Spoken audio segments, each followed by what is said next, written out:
Hello, beautiful people from all over the world, and hope you all are doing good. And you're very much welcome to our today's edition of our Sunday conversation. You can call it the Sunday Jangi.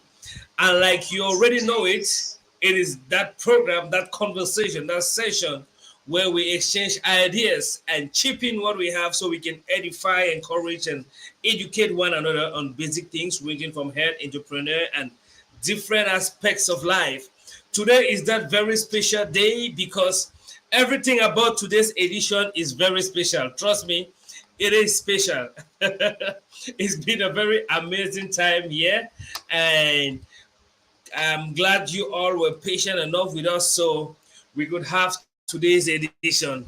So I'm not going to drag your time any longer. I will start by apologizing for coming this late because it's been a wonderful moment. Like I said, it's been a wonderful moment. I know today's edition is going to be really wonderful. I'm not going to take your time. We have a very special guest, a very special person that is going to be with us today. It's a lady, but not like your regular kind of lady. It's a lady with so much vibe, so much juice, so much insight. Someone who is loaded and has taken time to handle a very vital part of human existence and human life. This lady took a very complex domain, and it's what she has been able to put up so far is very edifying. And I know today she's available and she's gonna make she's making herself available so she can actually be of benefit and of help to some of you going out there. Like you saw it on the flyer previously, today we are talking about mental health and anything that has to do with mental health. That's what we're handling today. And ladies and gentlemen, I present to you the one and only beautiful, gorgeous, intellectual, educated, intelligent, and smart Coach Bonita. She is a life coach and a mental health advocate. Let's welcome Coach Bonita. Hi, Coach B. How are you? Welcome. Thank you so much. Excited. I'm doing okay. How about yourself? I'm okay. I'm okay. I'm very fine. I'm doing okay. Yeah. Awesome. And Yeah, I'm okay. doing okay Yeah, I'm okay. sometimes we say we're doing okay, but we're not definitely doing okay. So my next question for you is how was your day? My day was good up to 8 p.m. My day was awesome. I had an awesome day, and today we are coming live maybe an hour late, and I had to go through some one or two challenges for us to get here. So I myself, I believe I'm going to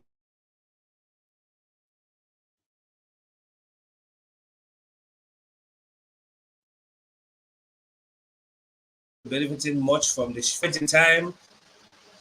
Yeah, can you hear me, Coach B? Yeah, I think you just froze for a few seconds there. I think we're having some connectivity issues, but I can hear you now. All right, yeah, I said my day was awesome, not up to 8 p.m. when we had these issues with technology. Technology had to give me a very beautiful moment. I'll call it a beautiful moment. But I'm glad we are here. We are here. Yeah. Okay, I'm glad So technology was it's a great thing. test your ability to solve Yeah. problems. Meanwhile, we're talking about mental health today. So we're going to dive deeper into that. Thank you so much for that beautiful introduction. Yeah, yeah. Now, is there any? I want to find out from you. Is there anything we need to add up as far as Coach B is concerned? Maybe things we need to know about Coach B before diving into our topic. What do you need to know? I'm born and raised in Cameroon. I went through elementary school, secondary school, high school, university in Cameroon, and then I transitioned to the Yeah, United States at some point in my life. And I am my yeah, educational background is mostly geared towards it again educational administration. So I am a born teacher. I love to teach. I love to educate, and I love to educate yeah. myself. So I'm Wow. very passionate about mental health. First of all, because I've gone through series of mental illnesses. I've also been in a family where some of us have struggled with mental illness. I've also been in a family where we've not been able to manage mental health the right way. And so the more we talk about it, the more we are aware. And due to some let me say, unfortunate events in my life, I decided to put Elanio together, which is a platform where we help people live their full potential. And we've noticed that the mental health is what is stopping people from living a productive life, from living a fulfilled Yeah. life. So the goal is for us to talk Yeah. about it, do something about it, and see how we can turn the narrative, change the narrative to be a positive one. Your story is your story, but that story can be turned into a very beautiful thing. So, those are the few things you want to know about me. I also love to call myself a mother of many. I am very nurturing, and so I tend to be a mother more, not to the number of children that I can count. Yeah. Yep. Okay. All I right. don't know I if mean you have that's anything professional, but yeah, professionally, that's I'm an adult coach. okay. Okay. That's really really interesting, and I must say we are glad to have you on board today, and the intro and the things about you are really really striking. Looking at the work you've been able to put up till now and what you're still putting in, I must say you're a strong woman. Yeah, I must say you're someone that I really appreciate because I had a few moments to look at some of the videos you do and some sessions, especially targeting some people that are people that are to help others, and I see you helping them handle that domain. No, mental health is something very very technical, something very very complex. Can I say complex? Yeah, complex in the Yep. sense that sometimes you might be suffering from a mental health situation without even knowing. Now, I Right. wanted to find out something from you. Um, how can one know they're suffering? What are the different challenges as far as mental health is concerned? Like, what are the different? Do I call it sickness or mental health situations? What are the different mental health situations that exist? Hmm. Beautiful. I love that. So I think that's a very good question to start with. Um, and before I dive into that question, I think the first thing I want to say again on this platform is I did not go through a complete training end to end as a mental health therapist. I am not a mental health therapist. I am a life coach. I am a mental health advocate. I have gone through it. I can talk about it, but I still give credit to those that have gone through professional education to get certified and licensed as medical or mental health professionals. And there are so many of them out there, even in Cameroon and all over the world, that we could leverage. So, mental health to me is the most important thing when it comes to human development because there's nothing that happens to our entire bodies, to our system, to our anatomy as human beings without it going through our brains. And anything that has to do with our minds, anything that has to do with the mind needs to be functioning right for the entire body to be operational. And so if the mind is not functioning right, then the entire body is paralyzed in one way or the other. Yeah, So the different mental illnesses, like you asked earlier, there's so many of them. There are so many of them, and I can list a few. We can talk about bipolar, we can talk about stress, we can talk about trauma, we can talk about depression, we can talk about different types of depression because there's postpartum depression, there are other types of depressions. There is schizoaffective disorders, which are schizophrenia. There are other yeah, types of mental illnesses that we just cannot talk about all of them on this platform. But when you hear about traumas, when you hear about stress disorders, when you hear yeah, about depression disorders, when you hear about psychotic disorders, either psychosis or any of these schizo disorders or schizoaffective disorders that I just mentioned earlier, all of yeah, them are mental illnesses. And Some of us are diagnosed of it, some are not diagnosed. But I think you and I will talk about some of the symptoms of these illnesses that can now tell someone, hey, because you're having this symptom, there's a huge probability that you're dealing with this or that mental illness. So those are the few mental illnesses that I could mention. All right. Now, you mentioned a few, like you rightly said, and there there are some of them that I'm just getting to hear for the for the very first time. Big shout out to everybody joining. Anyway, let me take some comments before we proceed. Of course. Please, it's an interactive program, so those of you connecting, please feel free to ask your questions, feel free to drop your contributions, feel free to let us know what you think as well. We have Nisi Chamukong. Oh, Nisi Chamukong, our faithful viewer, you're very much welcome, Nisi Chamukong, and glad to have you. It says happy Sunday and blessed Sunday. Happy Sunday to you, Nisi Chamukong. We have Pretty Mamacita. Yeah, Pretty Mamacita. I'm sure she'll be joining us in a bit. Waiting. Yeah, sure. We are here finally, Pretty Mamacita. We have, she says, okay, that's Basis. That's a big shout out to Coach B. And we have now, this is from Sadatu Hamadu. This is, he said, hello, boss, it's Ibaka.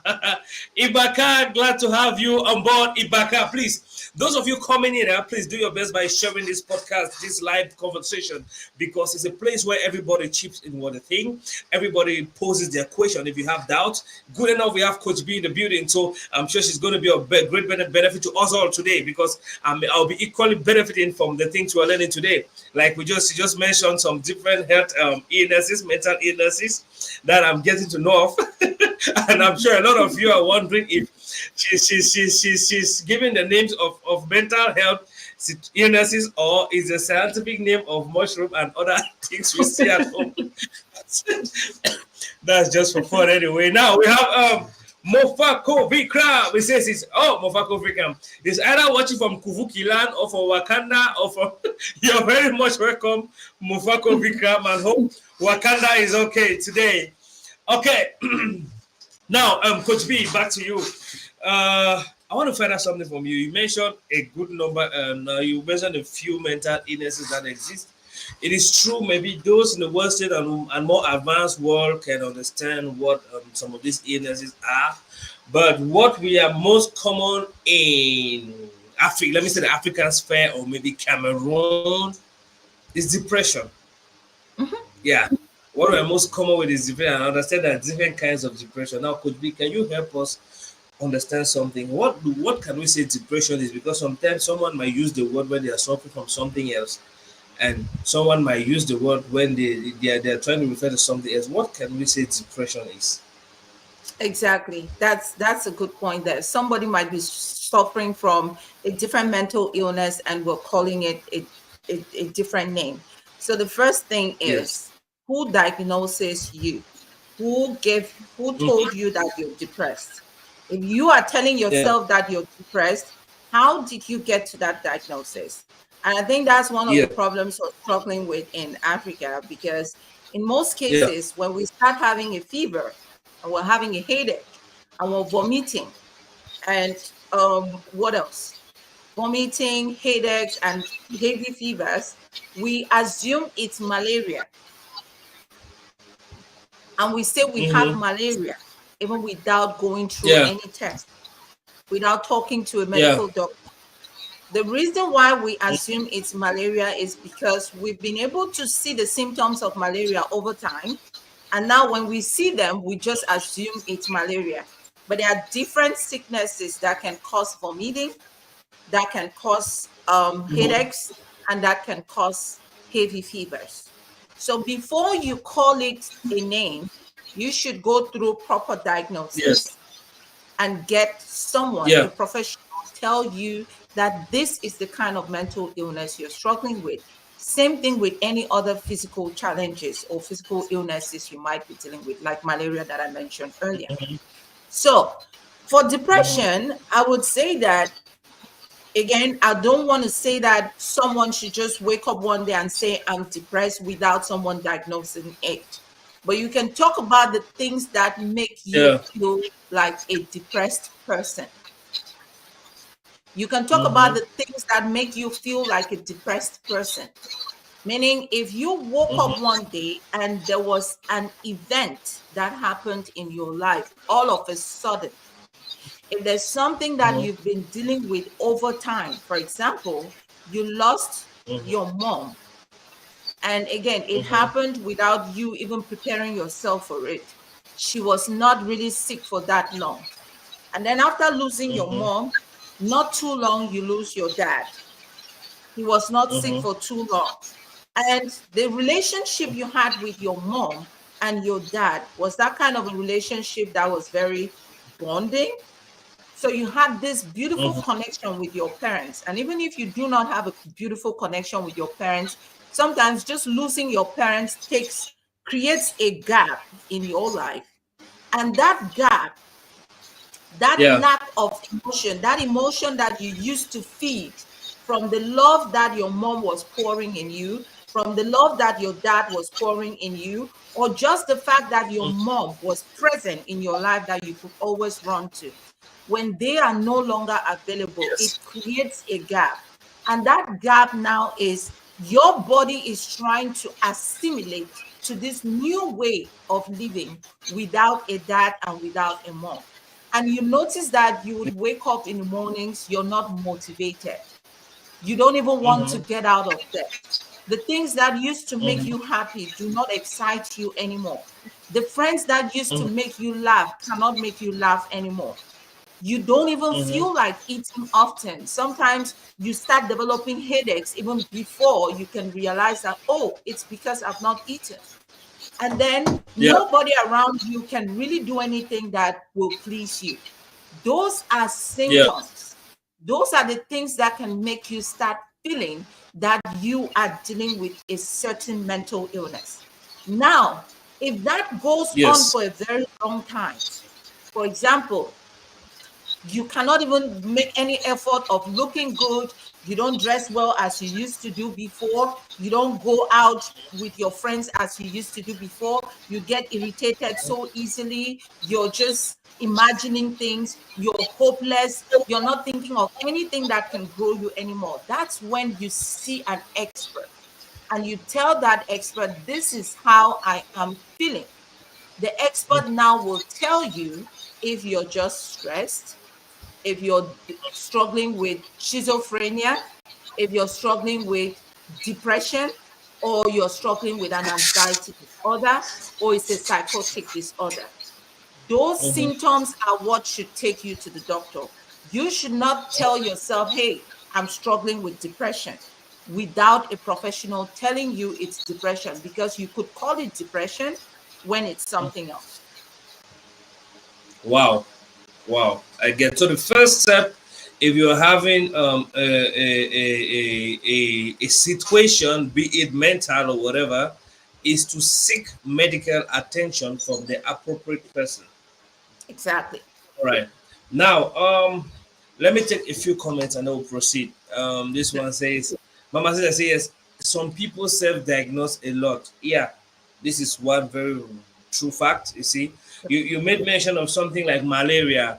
I mean, a lot of us watch it. Those from Cameroon. There's a time. It gets to a time where you have a little bit of fever and maybe some light headache. You know, the ones on the malaria straight, and Yes. all of a sudden, doctor, one time you already prescribe yourself the drugs, you know what you take to calm it down. Which Yeah. to at one It's point wrong. what we're learning today is always best to get the right diagnostics so you actually know what you're treating yourself from. Okay, let's take Exactly. this other one. Oh, B Blandine, you're very much welcome, B Blandine, and glad to have you, B Blandine. She says, greetings, kudos to you, boss, and Coach Bonita. Hi, Thank B you. Blandine, glad to have you, and we'll be looking forward to your comments and questions as well. Now, Sonita B, you're welcome as well. Sonita says, happy Sunday, Sonita. Glad to have you. Now, just like you were saying, Coach B, um, you made mention of the proper diagnosis, but most of the time you see people. I'm hitting hard on depression because it is a trendy word. I don't know. we use it, Right. it might be inappropriately used, because most of the time Right. people who talk of depression are people who are feeling downcasted, people who are feeling low energy, they have a low vibe and they feel really bad about something. It could be a loss of a loved one, like you said. It could be a heartbreak. It could be a disappointment from a friend. It could be poverty, because one Yes. of the big issues of this is poverty, especially those back home. And it could be Mhm. from different things. Now, mm, how can one know that they are suffering from depression, for example? And yes, let's start from there. How can one know that they're suffering from depression? Oh, yeah. Depression, exactly. The biggest symptoms of depression is in your mood, the way your mood fluctuates. If you discover or realize that your mood is actually depreciating, Yeah, you're not as motivated as you used to be, yeah, and nothing really excites you the way you yeah, used to be excited. Like you're that person who is always very energized, who is always looking forward to doing something, looking forward to yeah, learning something new. And all of a sudden, you're that person who is just there. You're just existing. You're not living, you're existing. You're just like a furniture in the house. If yeah. you are experiencing that, then there's a huge probability that there's depression. But you don't just wake up one morning and you're losing motivation or your mood is declining. There is Mm-hmm, something that needs to happen.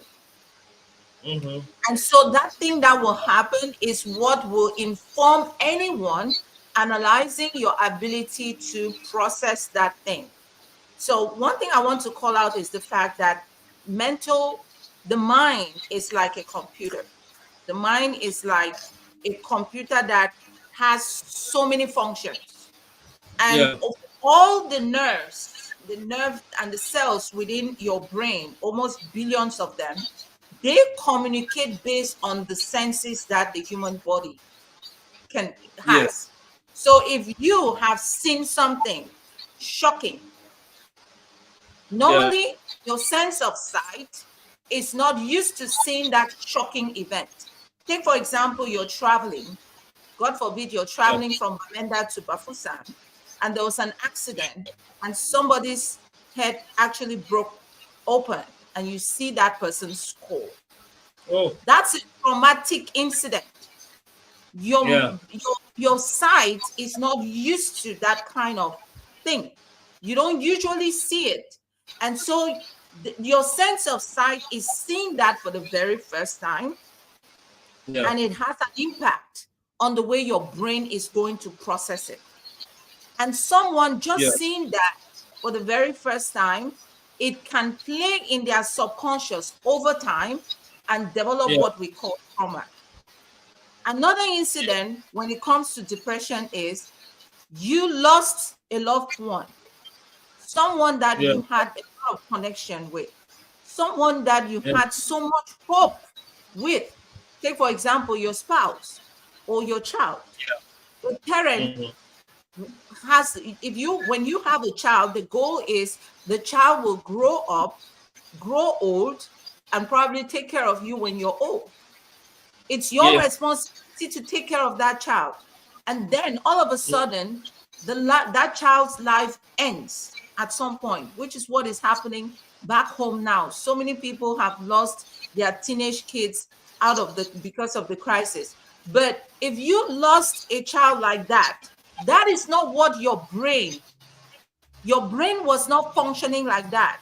Your brain was mm-hmm, anticipating 10, 15, 20 years to live with that guy, with your son. But now yes, that this sudden incident did cut that hope short. And because of yeah, the lack of hope, you get into that mode. Your mode starts declining. Now you don't see any hope in the future anymore. That's where you start struggling with symptoms of yeah, depression.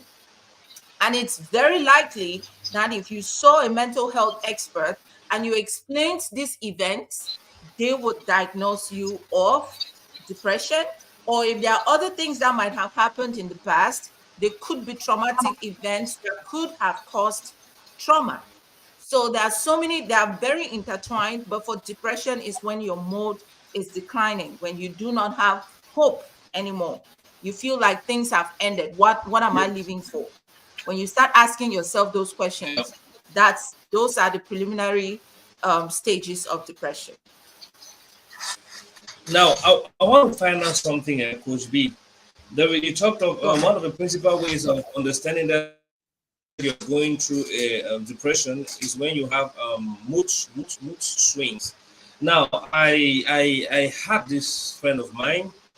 She, if we talk about mood swing, hmm, mood swings is that's the person I've seen that has the greatest amount of mood swings from in my whole life. This person will get Okay, to a mood just swing. just so we clarify, mode Yeah, decline, like your mode is lowering. Mood swings can be something like bipolar. Like one moment they are saying something, the next moment they are saying something else. Like their mode is always changing. That person is yeah. probably struggling with a disorder which can be called a bipolar. That's another mental illness all by itself. It's another schizo disorder. It's a Because I want to. schizoaffective disorder which makes someone change their mood, just swings. One moment they are in this here, the next moment they are thinking of something else or they are saying something else. One moment they are happy, the next moment they are angry, and all of that. But with depression, your mood is lowering. Like you're not elated, you're not You have a motivated. breakdown. Can you hear me? I can hear you 5 on 5. Yes. So you're not elated, nothing excites you, your mood is declining. You were a very pushful person, you were very that person who will light up any moment, but all of a sudden you don't light up anymore. People are talking about things that used to excite you, it doesn't excite you anymore. You're just dumbfounded. That is somebody whose brain is still trying to process what they went through, and it's not able to lay hands on the kinds of emotions to feel or to exercise. Yes. Wow. This is very educative. Let me take some few comments and we proceed. Now, those of you coming in, let us know where you're watching from so we can give you a very special shout out. And those of you connecting, do your best to share the live broadcast so we can have as many people to benefit from this knowledge and so we can empower as many people as possible. So do your best to drop a message so we can give you a special shout out. I see some people in the comment section already. Some are on my WhatsApp. Leave my WhatsApp and come to Facebook or YouTube. We're streaming live on Facebook, YouTube, and Instagram. So either of those platforms, you could connect from there, and so we have this wonderful conversation, and you can pose your questions because this topic is very complex. It's very, very complex, and a lot of people are victims, like I said, without really knowing. Let's take this comment from Mama Sita. Pretty Mama Sita says mothers who just gave birth can go through depression easily. Yes. Please, Coach B, can you expatiate on this? Yes. Yes. That's one of the most common types of depression, postpartum depression. And most Yeah. nursing mothers struggle with that. And so Mhm. my goal is, if you have a nursing mother in the family, please watch out for some of these signs. They Mhm. are what is happening is, just imagine you overwhelmed by the fact that another human being's existence depends on your ability. Yeah. That's for that human being to exist or to live healthy, it Yeah. depends on you. Remember, you can hear more. It's very common for us to say, you have to eat because you have to feed the baby. You have to, yes, we commonly say that to nursing mothers. It's overwhelming. First of all, their bodies just went through procreation, making that baby, delivering that baby in a very difficult way. However, they delivered that baby, Yeah. it's a very tough experience.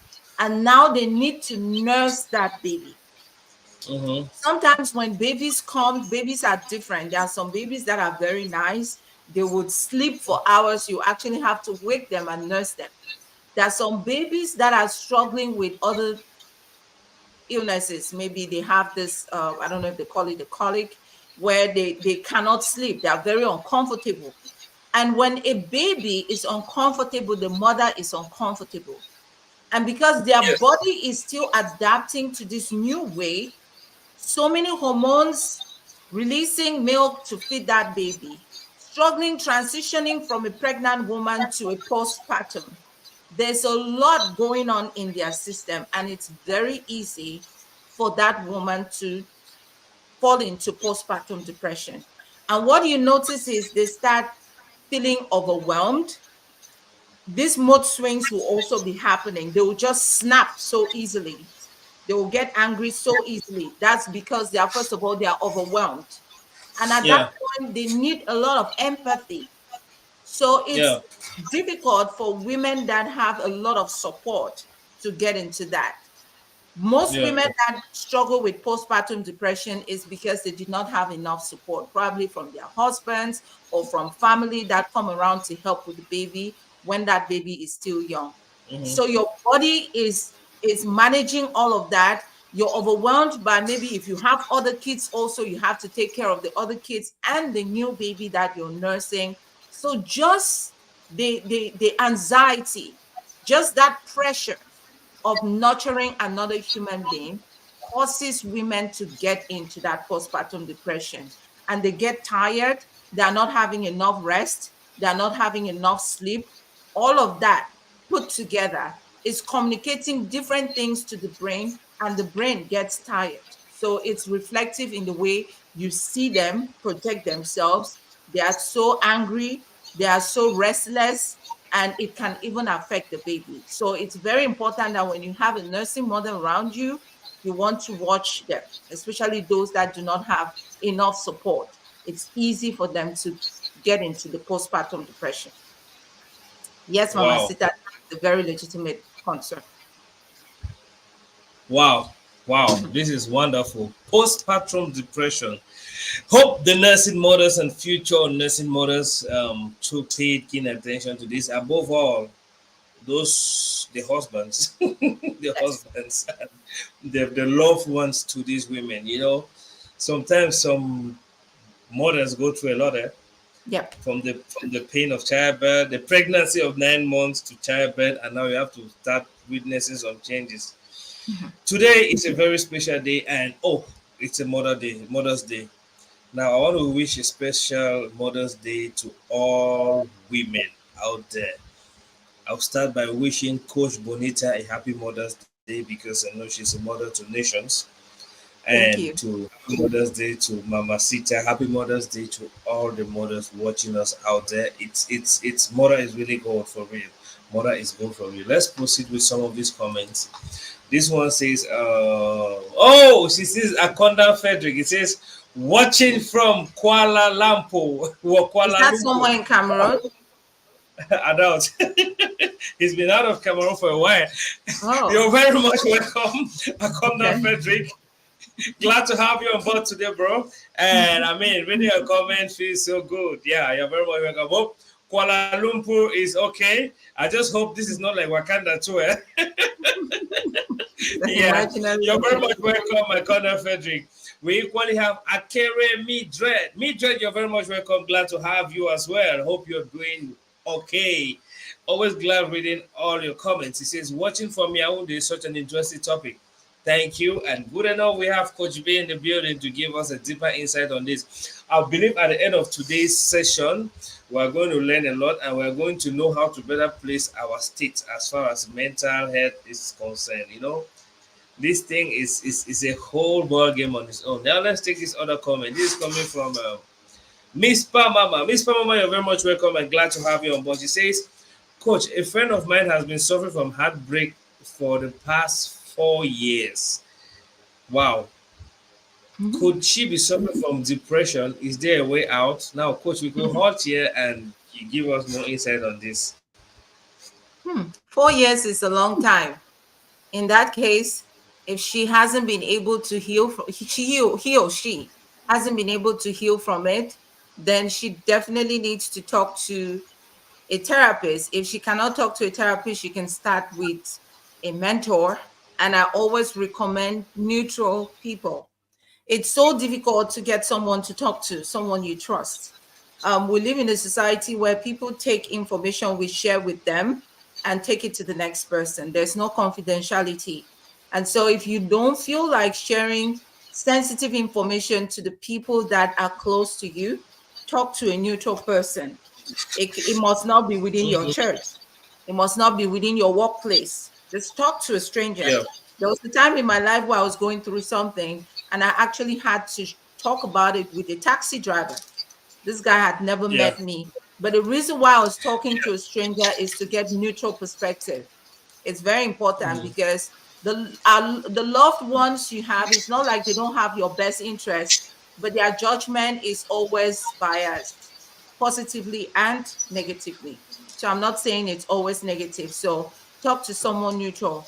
And heartbreak can cause depression Mhm. because you've built emotions. Mental health is about your psychological and emotional wellness, mindfulness. Yeah. So it's all about behavior, it's all about your environment, it's all about the relationships you're building, it's about the people that you've lived with. And so when you connect with someone, you've been sharing the love emotion with that person. You've been building something with that person. You're filling in that person's cup, and the person is filling into your cup. And so when you cut it off, it's like weaning a child from breast milk. If you cut that child off breast milk without replacing something, there's always this the child is disoriented. Like there's always this lack of balance for a short period of time, and it takes a while for the child to adapt. But before you Yeah. win the child, if you replaced that with something else, it would Yeah. be a better transition. So heartbreak is something that is abrupt. You're not expecting it, yet it happens. And it Mhm. happens for good reasons, it happens for bad reasons, it happens when you're expecting it, it happens by surprise. And so the ones that hurt for too long are because maybe either the relationship had been built over time, this person might have invested a lot emotionally, financially, or how otherwise in that Mhm. relationship, and then they are still in love with that person. And so it takes a while for it to get away. But what you need to do is transfer those emotions into something else and not into someone else. So you need Yeah. to invest those emotions into something else. It can be self development. That's the safest thing to do with those emotions. Those heartbreak emotions will do best in self development, but not everybody's mind works that way. So I don't want you to pressure yourself and say, oh, because I had a heartbreak, I could not develop myself. It means I'm stupid. No, you're not. Not every human being can operate that way. But the best way to deal with a heartbreak is to invest those emotions in something else. And that something else should either be in you, but not in another human being. You have to work Wow. on yourself, grow yourself, make sure you understand why that relationship did break in the first place. That's where therapy comes in. That's where coaching comes in. That's when mentorship comes in. That's where learning a new skill comes in. That's when reading a new book comes in. That's when hearing about other people's situations comes in. And that's when doing a self assessment comes in. You don't want to leave a relationship without knowing why that relationship didn't work, and Mhm. don't run into the next. So these are some of the things that are going through your friend's system. The brain is not able to assimilate all of this.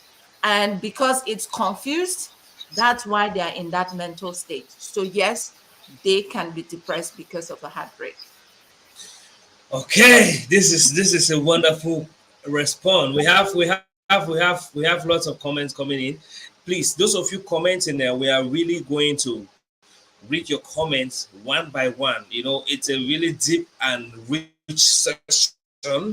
We're going to get all of your comments one by one. I see Chapnik, I see Pretty Mamacita, I see Nisi, I see Jag. Thompson. I see a whole lot of people. Please, it's really wonderful. Do your best to share this. I mean, I'm already benefiting a lot from this podcast, and I believe lots of people who lay hands on this are going to benefit and learn as well. Now, let's take this other one. Before taking the comments that follow progressively on that, I think let's just trash the case of Miss Pamama once and for all. Because she has another comment that's linked to the first one which I just read through. She says, uh Yes. could this comment go for? She says, sometimes she acts fine, but she's scared of men. She goes along her daily activities, but she can't fall in love with any man. She sees men as evil creatures. Now, coach, this is a very common thing with a lot of female women, which I have come across. It happens to some men too. There are some men that Yes. after a particular traumatic experience with a female, with probably their wife, ex-wife, sorry, or ex-girlfriend or whoever, they tend to see the other gender as evil. But by interaction with male and female, I came to understand that the females, like the women, they have a profound emotion as far as this is concerned. Like they can hold someone in their heart for a very long period of time. This lady talking about her friend, I mean Miss I know of someone who has the person that she dated about it's over 20 years ago. She has not been able to detach. She is married to someone else, but she has not been able to detach from that particular man. You see, and the images keep reoccurring. Her own is better because she's even married. There are others that are still living. They can't really move on when it comes to sentimental attachments or when it comes to getting into another relationship or going intimate with somebody. You see, there are a lot of ladies going through this, and I spoke with a couple of some like this alpha female, um, I don't know if I'll call feminists, some of them anyway, the younger ones. They're like, no, I don't need a man. I handle my bills. Men are people that this, men are toxic, men are controlling, and men. When you go deeper, you understand they are suffering from a heartbreak that have not been able to heal. Yep. Because despite all the arguments and discussions they give, you see them in comment section shouting violence, violence, and stuff like that. But deep within, if you have a sincere dialogue with such people, you will notice they have a sincere, they have a deep heartbreak. They are still hurt for something that maybe a guy did about 5 or 10 years ago. You get? Now, in this situation, do we categorize this under depression, or how do we categorize this kind of situation, and how could it be remedied? Because she says she sees men as evil, and I believe, and I know, I have seen a couple of ladies who see men that way as well. There was one that was really scared of men. Like she met someone and they were really good, they connected easily. By the time they went on a date and they had to finish the date with the other part. So by the time they were about to go down, everything was already about 99%. She was just like, no, get off. And mood just changed like that. Wow. Now, how can we categorize people that are going through this kind of situation? It is very common with some baby mamas too. I have seen it in a couple of baby mamas too. So how can we categorize these people, and what can be done to remedy the situation? Are they suffering from a mental health situation, illness, or are they okay, or is it just normal to be that way after a heartbreak? Beautiful. Beautiful. So, maturity, I'll always say maturity is not in your age, like how old you are. It's not what defines your level of maturity. So, take for example, you ask a 10-year old, you bring a lady who is about 45 years old, and you ask a 10-year-old or an 8-year-old boy to kiss that lady. What are you communicating to that young boy? Mm. Or you have a cane and you're asking the 8-year-old to do that to that lady. That's Mm-hmm. something that an 8-year-old boy cannot even assimilate. Yeah, They don't he even cannot understand. process. Yeah. Yeah, they Mm-hmm. cannot even process that because their brain is not mature enough to be able to process that. But if you tell a teenage, maybe a boy of or maybe in their 20s or in their 30s, you tell them to do something like that, they understand what that is. They Mm-hmm. understand the impact of doing it. So, what I would say these people are going through, it's the side effects of trauma. Those things that have happened are traumatic events to them. Mm-hmm. And a traumatic event is something that you expected a different outcome, but the outcome was the opposite. So it causes trauma. Mm-hmm. So when someone is getting into a relationship, the hope is that the relationship Mm-hmm. should work. And so if it doesn't work the way they wanted it to Yeah. work, some people never get out of it. They're like, okay, because it didn't work the way I wanted, I will never try it again. And for them to ever Mm-hmm. try it again, they need to talk through those incidents, which is through a therapy session. And if you go in deeper in these people, there are incidents or there are events about that relationship that no one outside the two of them that were involved in that relationship know about. No matter how much they've been able to share, they haven't shared all of what happened amongst the two of them. And the only place they can share that information without fear of any judgment, it's in an empty room with someone listening to them without bias, without Mm-hmm. judgment. Because if she shares it with the best friend, the truth is that the best friend will support her. And the next thing, they just start trash talking this guy and vice versa. But what Yeah. the therapist will do is the therapist will ask you, prompt you with powerful questions, and you would express yourself naturally as if you're talking to a mirror. Mm-hmm. But because most of us do not have those kinds of people in your life, that's why I'll always recommend talking mirror talks. There are times when you can just be in your room by yourself and talk to the woman or the man in the mirror. When you talk to the man in the mirror, that is when you're the most realistic to yourself. You're the most honest. You're the most blunt to that human being you're seeing in the mirror. That's when you hear yourself. But if you keep going out there trying to have people hear you, most people will not hear you. Or most people will hear you, but they will not understand you.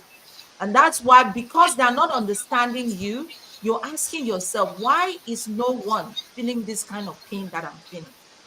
And because of that, you cannot open up to any other human being. It's happened to that to so many people. And for generations, people have made decisions that have not been the best to them. I always tell people, forgive yourself even before you get into a relationship, because there's a huge probability that you have made a poor judgment of character. The person you chose is not the best. So forgive yourself for making the wrong choice even before you get into a relationship. And while you're in that relationship, when you do your best through that relationship, some people go into a relationship and they just want someone to pour into them. You need to also pour into that person. So it has to be a two-way thing.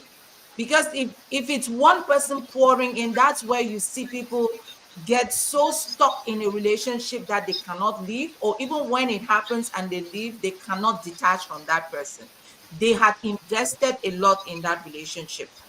And they also need to go through a therapy to be able to heal from that incident. So, yes, those are events that can cause a mental illness.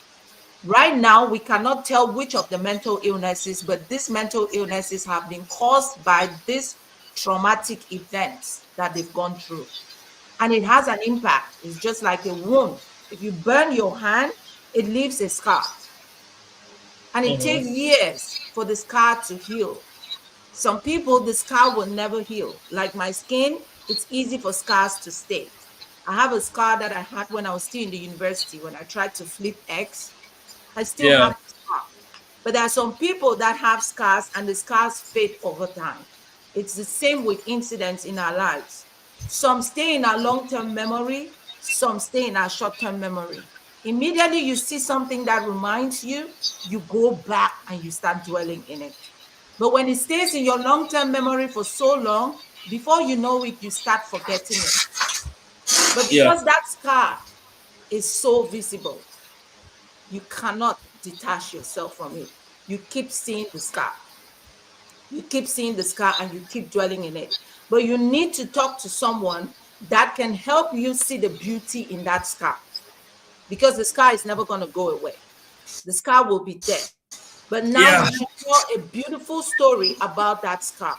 Whatever that incident was, change the narrative, because there's no way you can take that out of your story. It's part of your story. But does it contribute positively or negatively? Does it keep you in one place or does it help you proceed? So those are the challenges. And I want to validate the fact that those traumatic events are causing these other disorders that they are dealing with. And the fact that they are not able to move ahead is because they have a scar that has not healed. And that scar might never heal. They just need to change the story about that scar. Mhm. Wow. This is profound. I'm mirroring the conversation to myself as well, from the depression to the mood swings to all of that. I I came to understand that there are there are some times we go through this without knowing. I remember there was some point in my life where I had I really had low energy to the extent that I had to leave my studio, leave everything about my businesses and travel. I had to go Yep. to a different town. I had to go to Douala. You see, I Mhm. had to make a very long time there just for me to put myself together. So from the discussion we are having, I'm mirroring, I'm doing a reflection way Yes. back because I know Yes, that, I love that. Sometimes you need to just change your geographical location.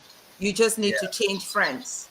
You just need to yes, go very, under a shower and do a cleansing, like you're cleansing yeah, yourself. You need to change the yeah, way you appear. You need to change the way you think to recreate another narrative. yeah. If During those not, you will periods, keep living in that past. mhm. During those periods, I would not even like to talk with people that much. Mm, I would just be indoor. I had a friend of mine when I would go, like sometimes he'd be like, "Well, man, I should come, I should pull up, let's have some time when we'll be mm, together at his company." Like sometimes I'll be with him in his office. Like when I have to go back and like he'll look at me, he knows I'm not fine. He'll be like, mm, "No, where are you going to hold on?" Like that's how it was, just like that. And it's a whole experience, and I'm sure there are some people that might be going through that currently, because a stage where you don't really want to talk with people, you are scared to talk with people, a stage where it's like you're in a world full of people but you're all alone, a mhm. stage where sometimes you are just lost in the midst of your deeds, in the midst of Yep. everything, a stage where sometimes some go as far as taking some tobacco, some Yeah. go as far as consuming hard liquor, Mhm. some go as far as, and I want to understand that some people let this stage overpower them to the extent that you see them just becoming addicted to things like alcohol and drugs. Yeah, and I'm trying to avoid to use some of those harsh words for community guideline purpose. Yeah. Let's use it. Let me call it banga, for example. No, Mhm. let me call it cure. Or Mhm. yeah, let me call it Okay. cure. Some people get Mhm. addicted to cure, and if you look deeply, you will see people that are suffering, but they can't really help themselves. You Mhm. see, I know the story equally of a man whose wife cheated on him and brought in HIV to the house, and he noticed, and from when he noticed, he became a drunkard. Mhm. Growing up, I knew him to be a drunkard, but when I grew up, actually, someone told me the story, and that's when I understood why he was a drunkard. I'd be like, oh, so most of these people we see today are just a product of a. It starts with a mental health illness, and then it aggravates to something else, addiction and stuff like that.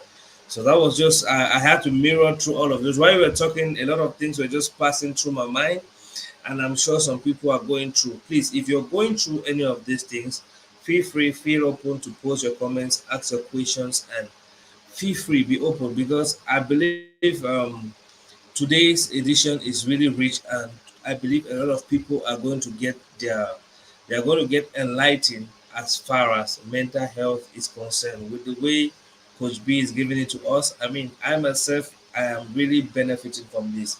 Now let's visit the comment section again and proceed with the comments.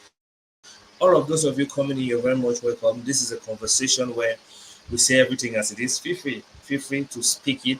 Speak what you think is going to make you feel free and liberate what is inside. Sometimes we are heavy because we carry a lot of things inside. This is Right. a platform where you can release what you carry inside. Congest. Yeah, so you can freely express yourself. Let's take this comment from Nisi Chamukong. He says, what are the unique challenges men face when dealing with depression related to romantic relationships with women, and how can societal perceptions of masculinity impact their willingness to seek help? Wow, this is a deep I love that question.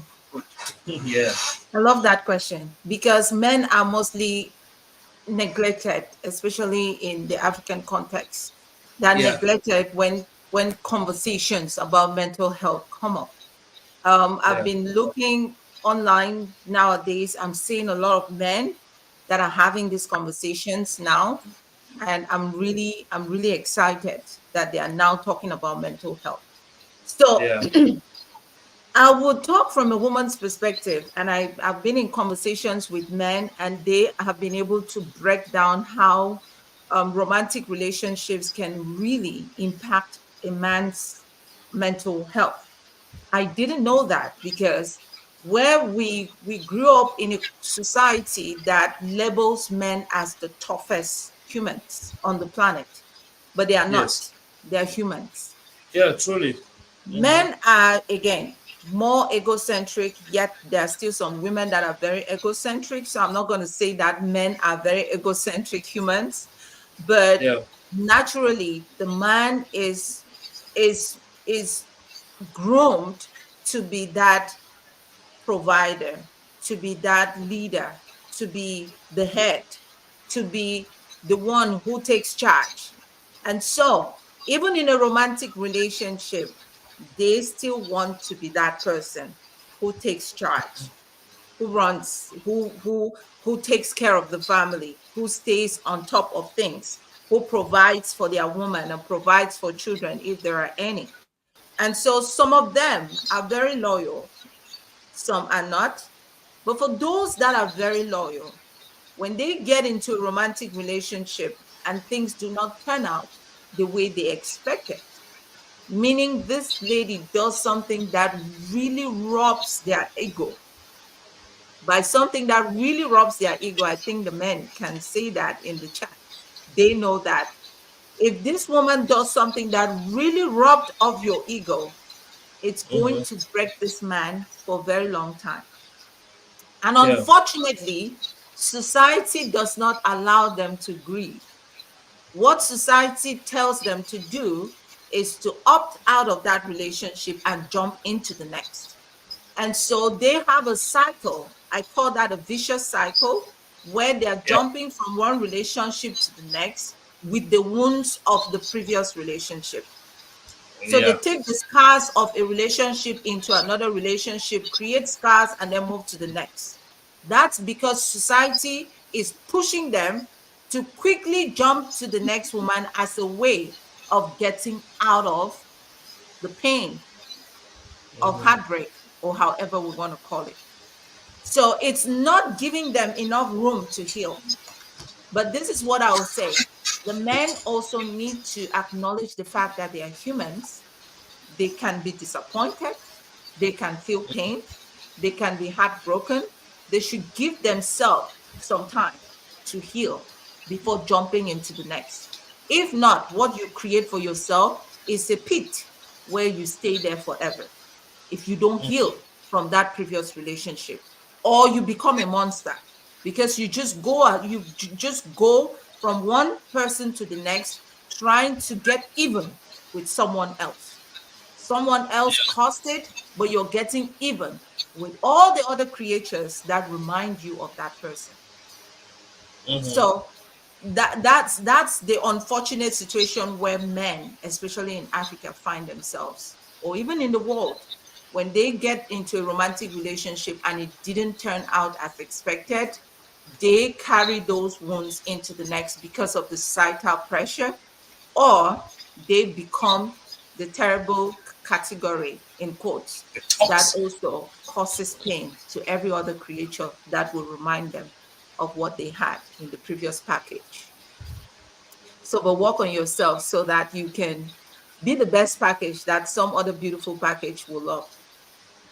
Wow, this is awesome. Let me. I hope Nisi Chamukong had that, and I mean even any other person that had a similar question related to this in mind. Masculinity is complex because it is a domain that is hardly touched, especially in Africa. You see a Right. lot of wounded men, a lot of battered men, a lot of heartbroken men, a lot of destroyed men that don't really know that they are actually destroyed. You Mhm. see, and Yeah, they so keep many. jumping from one relationship to another and causing more pain and stuff to many others. Now let's take more comments. And Mama Sita comes in to say, lack of support can lead to postpartum depression. They are overwhelmed. It can result in some others abandoning their child. It happened to a friend of mine, but she got help. You see, There this you go. postpartum depression is a very delicate situation for nursing mothers. And all of you are joining in, you're very much welcome. This is a conversation we're having, and I hope you all are enjoying it because I'm enjoying the conversation myself. And sincerely, Mhm. it is really rich. It is rich. Please let us know your questions, worries, whatever thing you have. If you don't want to come out that way, you can code it or you can send it inbox. No matter how you want it, if you're watching, you can always post a question in a manner that you're going to get the right response. And even if you need conversations afterward, you can link up via WhatsApp or either of the social media platforms. You can see the number there, Cameroon. You see, you can reach out on WhatsApp any day, anytime, and you'll be channeled to the right sources. Now, let's have this. This is Kapitan backup. Kapitan says yes. I'm sure he was affirming something. I'm just going to read through the comments so they don't accumulate because Mhm. some people react to comments Right. where we are talking. So it will Correct. accumulate so much they might. So I'll read through all and come back to the ones that have questions. Of course. Now, this other one is coming from Miss Papa. I say, okay, sometimes I've already read this already. This coming from Chapnik. Chapnik, you're welcome on board and glad to have you. It says, any good therapist recommendations? I think we'll come to Yeah. this. Mhm. Okay. Let's look at Jack Thompson. Jack Thompson, you're welcome. Say, Claire's post on Instagram helped me overcome osteoporosis, wow, fibromyalgia, autoimmune Yeah, so disease. my illnesses, but PTSD, post-traumatic stress disorder, that's a mental illness. Some of these other illnesses are things that can also be aftermaths of mental illnesses.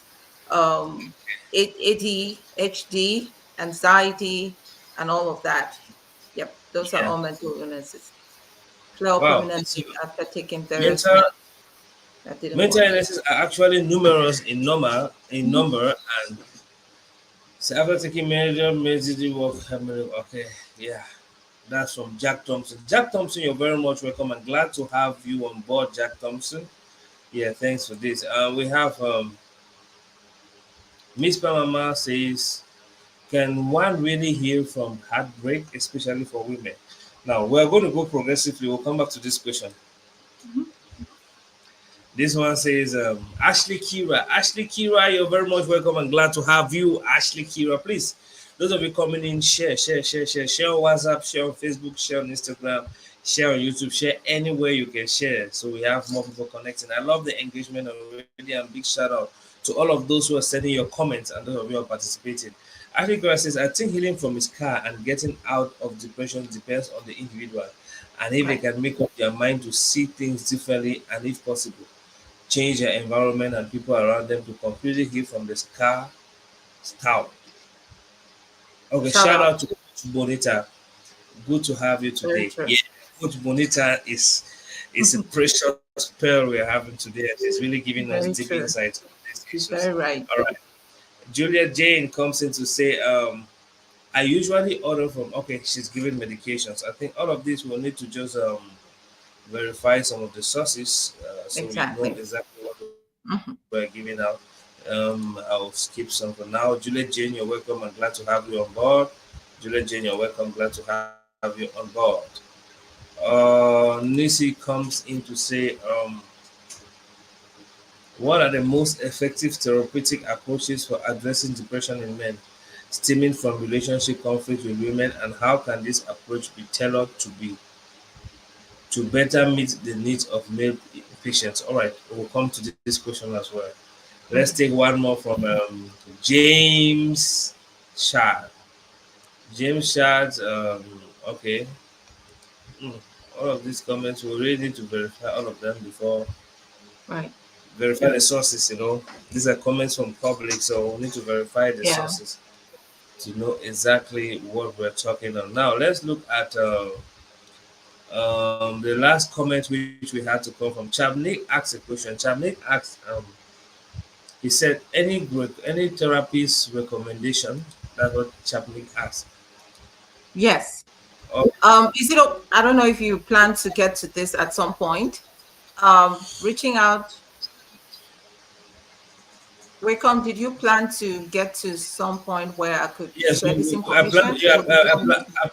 I plan to get on this towards the end. So please, Chapnik, Okay, stay tuned. so we can We'll take give that out the later. appropriate information, please.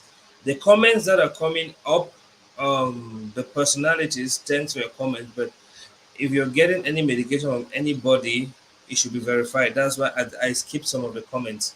So we need to actually verify them and make sure they are actually existing stores so we don't mislead you. And they We need to have be prescribed by professional. Yes, we have Coach Bonita, who is in the field, which you can reach out. If you want to reach out, we'll give the information that the appropriate information where you could go to. Now we have, I think the other question we had was Miss Pamama, who came again to say, can one really heal from a heartbreak, especially for women? Now this question is bringing me again to this story. Miss Pamama, I don't know if you're going through a heartbreak or it's for the sake of your friend, but it's well, because it's bringing me again to the story which I was trying to narrate here of a lady that had her, she had a child with a lover of about 20 years ago. But this lady got married to someone else. She's a married woman. She got married, but she wasn't able to disconnect 1 minute to disconnect from her lover, her first lover, or I say her previous lover. And she still had a photo of this man in her hidden deep inside her box. How did I come to know? One day I was around and she helped me to ask me to help her pack some things. And while we were packing, she saw the man's photo and she said a silent side comment like, "You break my heart." I'm sure she thought she was saying it within. Wow. And I'm like, after 20 years, I mean, that was about 10 years ago. But after 20 years, you still have this kind of thought in your mind. I mean, you try. And I'm like, can you really heal from this? Because she's married to someone else and they have 2 kids. Their 2 kids yeah, they were actually around 15, 16 years of age back then. You see, now, can women really heal from heartbreak? Like means maybe Mama is asking. I think it's not limited to women, first of all. And using the analogy of the scar again, it's a scar that lives there. Whatever narrative you tell related to that scar is up to every individual. There are some people Yeah. that get off a relationship today and they are in another relationship tomorrow. So it depends on every individual. So, yes, you can heal from a heartbreak, and it depends on what you invested in that previous relationship. If you were too emotionally invested in that relationship, it takes you longer to heal. And if you were not too invested in that relationship, it will take you a shorter time to heal from it. Now, one thing about healing from a heartbreak is your ability to forgive yourself and the person. And that's why I talked about forgiving yourself for poor judgment of character, for believing in things that you hoped for, because you probably hoped that you and this person will end up as husband and wife, or will live forever till death do you part, but it didn't happen. Forgive yourself first and forgive that person. I always say that it's just divine grace for people to forget stuff, because you never really forget them. But over time, it just moves backwards into your long-term memory until one day it deletes itself. And if maybe there was a child in this relationship, there's no way you would delete it, because you keep seeing the child. The child is an image of Yeah. the person that you Yeah. had a relationship with. So it's very essential, very, very important that you forgive yourself and forgive that man or that woman. If you don't, then it's like taking a bitter pill every day and feeling that someone else is the one who is sick. You're the one who is sick, and that's why you're taking that pill. But sometimes when we do not forgive, we are dwelling in that thing for so long, and it's keeping us captive. But when you forgive that person, what you do is you open the door for the right events to happen in your life. Because that was an unfortunate situation. And please do not get me wrong. When I say these things, I'm not expecting you to do them overnight. I'm saying them for you to train yourself to start thinking in that way. And it might take someone 1 year, it might take someone 10 years, it might take someone a lifetime. Don't pressure yourself. Give yourself some time to heal gradually, but invest that heartbreak in something else. And that something else has to be you first. Be selfish. Mhm. Yeah, Wow, that would be my answer to Miss first question. this is really deep. I because I understand heartbreak is it really drains a lot of energy. It really Yeah. drains energy. You see, it was of all for baby mamas. I think baby mamas are constantly healing. You see, today you feel like you're fine. And one thing I noticed with some people is when they think they are getting better, they are still used. You can still see traces of the scars, like you say. The scars are usually still Yeah. very visible. If you look keenly from the behavior, from the behavioral pattern and how they do things, you see some of the scars. You see, we had Yeah, another the goal strong is not question. that it should completely go away. The goal is that you should find something that will help you manage those emotions. For example, Yeah. you can say, each time I see this person, this is the way I want to react when I see them. So Mhm. it becomes a constant rhythm. That's the way you're managing it. That's the way you're managing your heartbreak. But somebody Yeah. might just say, "Oh, I'll avoid no contact. I never want to see this person again." We've seen those kinds of situations even with people that had kids. The woman or the man detaches the other person from the kids, and they never see the kids for so many years. That's because it's their own strategy to heal. Some would say, okay, I have moved on. I'm with a new partner, but I'm going to involve you. The more we meet together, the more friendlier we would become. That's another way for them to manage it. So I've seen co-parents where a woman from an ex-marriage is married to another person, but the ex-husband visits her with her new husband just to see their kids. So there are so many ways people manage these things. But like I mentioned earlier, heartbreak will last depending on how invested you were in that relationship. Yeah. Yeah. Now this is really deep because you see, especially when it comes to co-parenting, it's really a very funny ball game.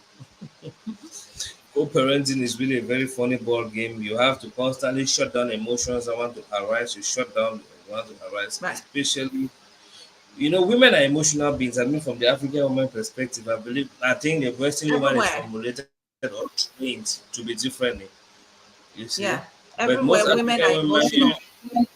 okay, thank Women you. are Everywhere, emotional women naturally. And are emotional. when you think of the notion of, I know you mentioned the notion of feminism earlier. The origin of feminism is not necessarily women trying to be alpha females. It's about women trying to Yes. make their voice heard. It's not about being tough.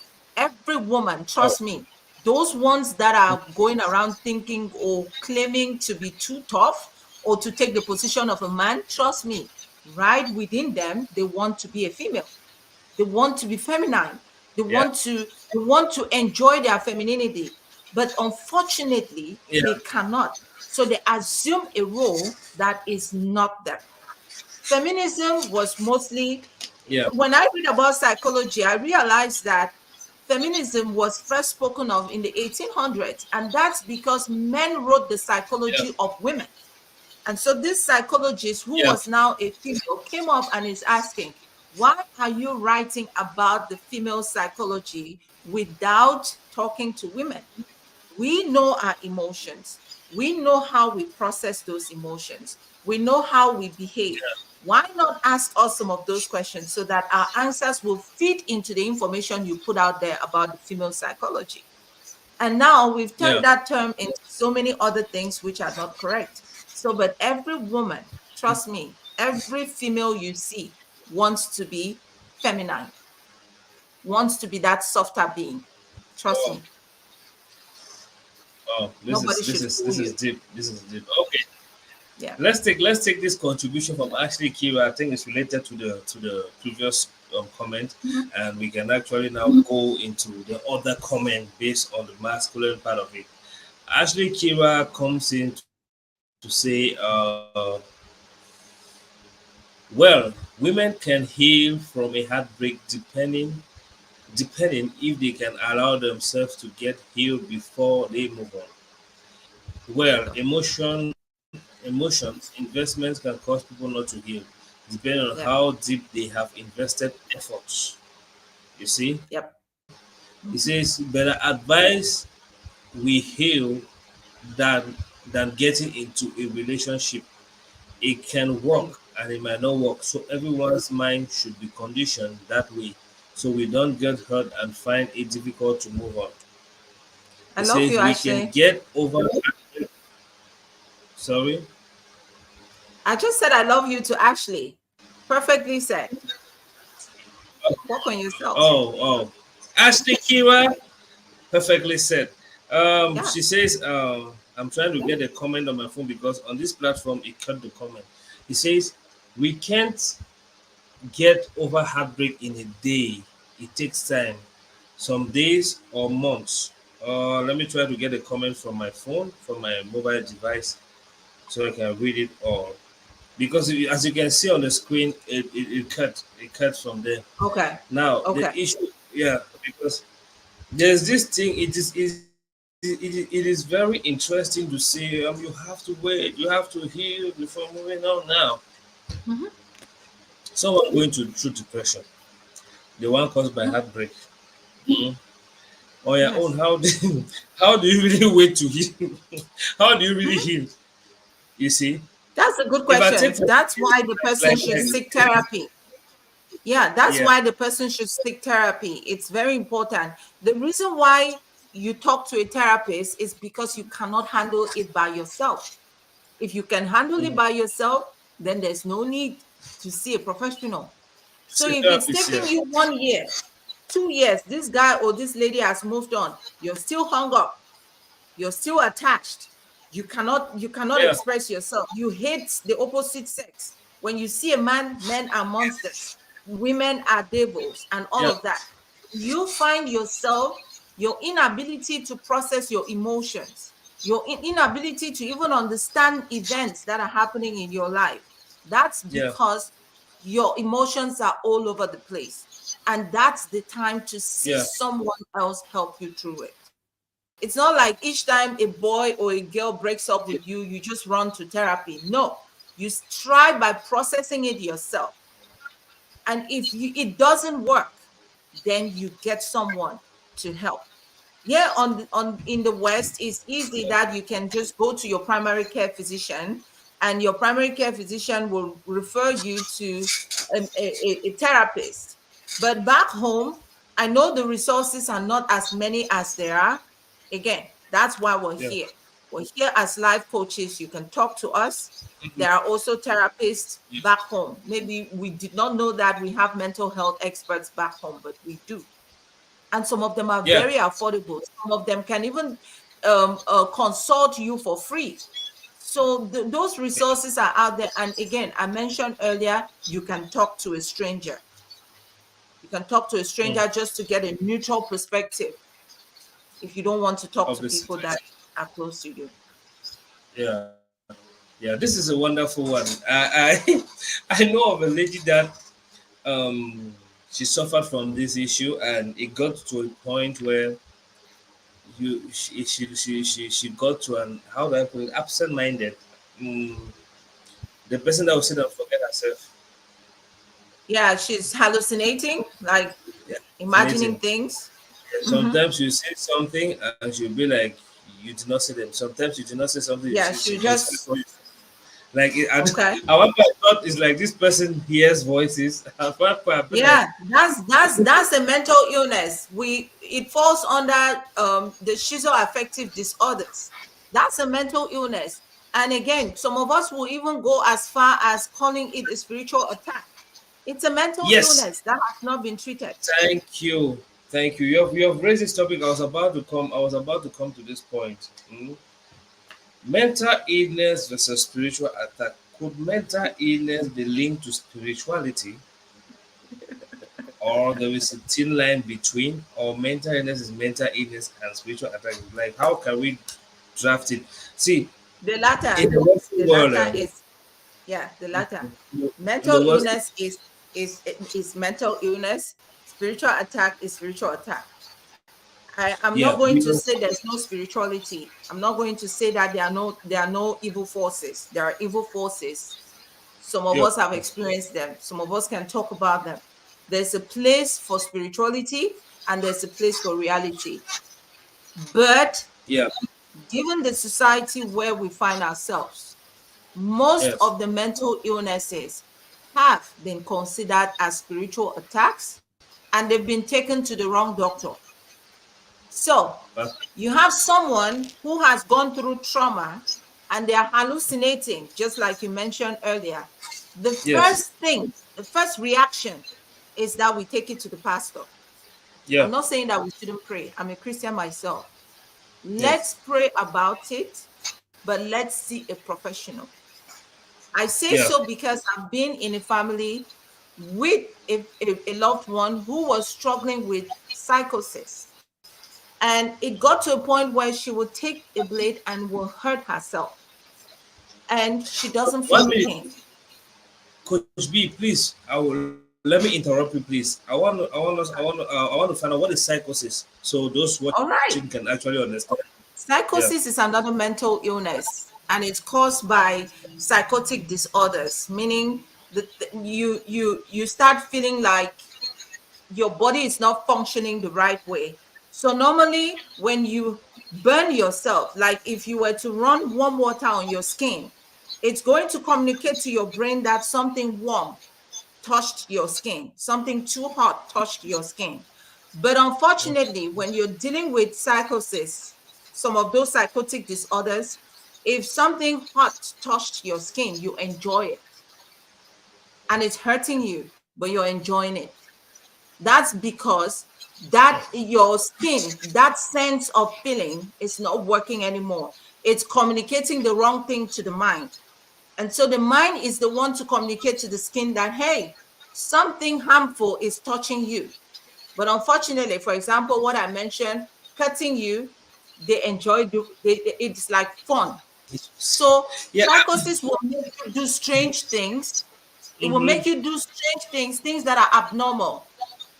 They are strange, but to you, they are normal. You will hate the interaction of humans, even innocent humans like kids. You will not even want them around you. And that happens, it fluctuates. So one moment you're back normal, the next moment you could just walk into a room, take a blade, and just start harming yourself. But Yeah. you don't feel it. Now, Coach B, this psychosis, I'm trying to get a clear picture because I've seen a couple of people in it. Now, looking at autism, is autism also part of a mental illness, or No. is it a health condition? Okay. Autism can cause mental illness, but it's a neurotic kind of thing, but it's not considered a mental illness. So when a child has autism, it's a defect. It's something that it's just a malformation, but it can cause them to develop a mental illness like anxiety. It can cause them to Yeah. be anxious. It can also cause depression because they are not functioning like other kids around them. So they can be Yeah. depressed, be anxious, and all of that. So, but it's not considered All right. officially as a mental illness. Okay, I see. I see. Now, let's take this other comment. Okay, this is from Pretty Mamasita. It's still in line before we get to Nisi Chaboko because Nisi Chaboko had another serious question. It says, some people are scared of the people they talk to can tell others. That the people they talk, they're scared the people they talk to can tell others.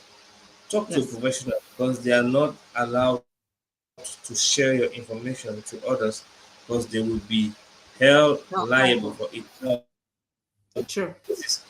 I think it's a very important point. I think when Coach B said you can talk to a stranger, in my mind I was like, Yeah, you see a I'm lady saying going talk to a through. stranger when you cannot talk to a therapist. So it's very important to Okay, talk okay, to a therapist, but some of us do not have the resources to talk to a therapist. And my teaching is, yeah, first of all, let us learn to be each other's first line of therapy. If I am a confident, yeah, if I'm a loyal person, I don't think you'll be scared of talking to me.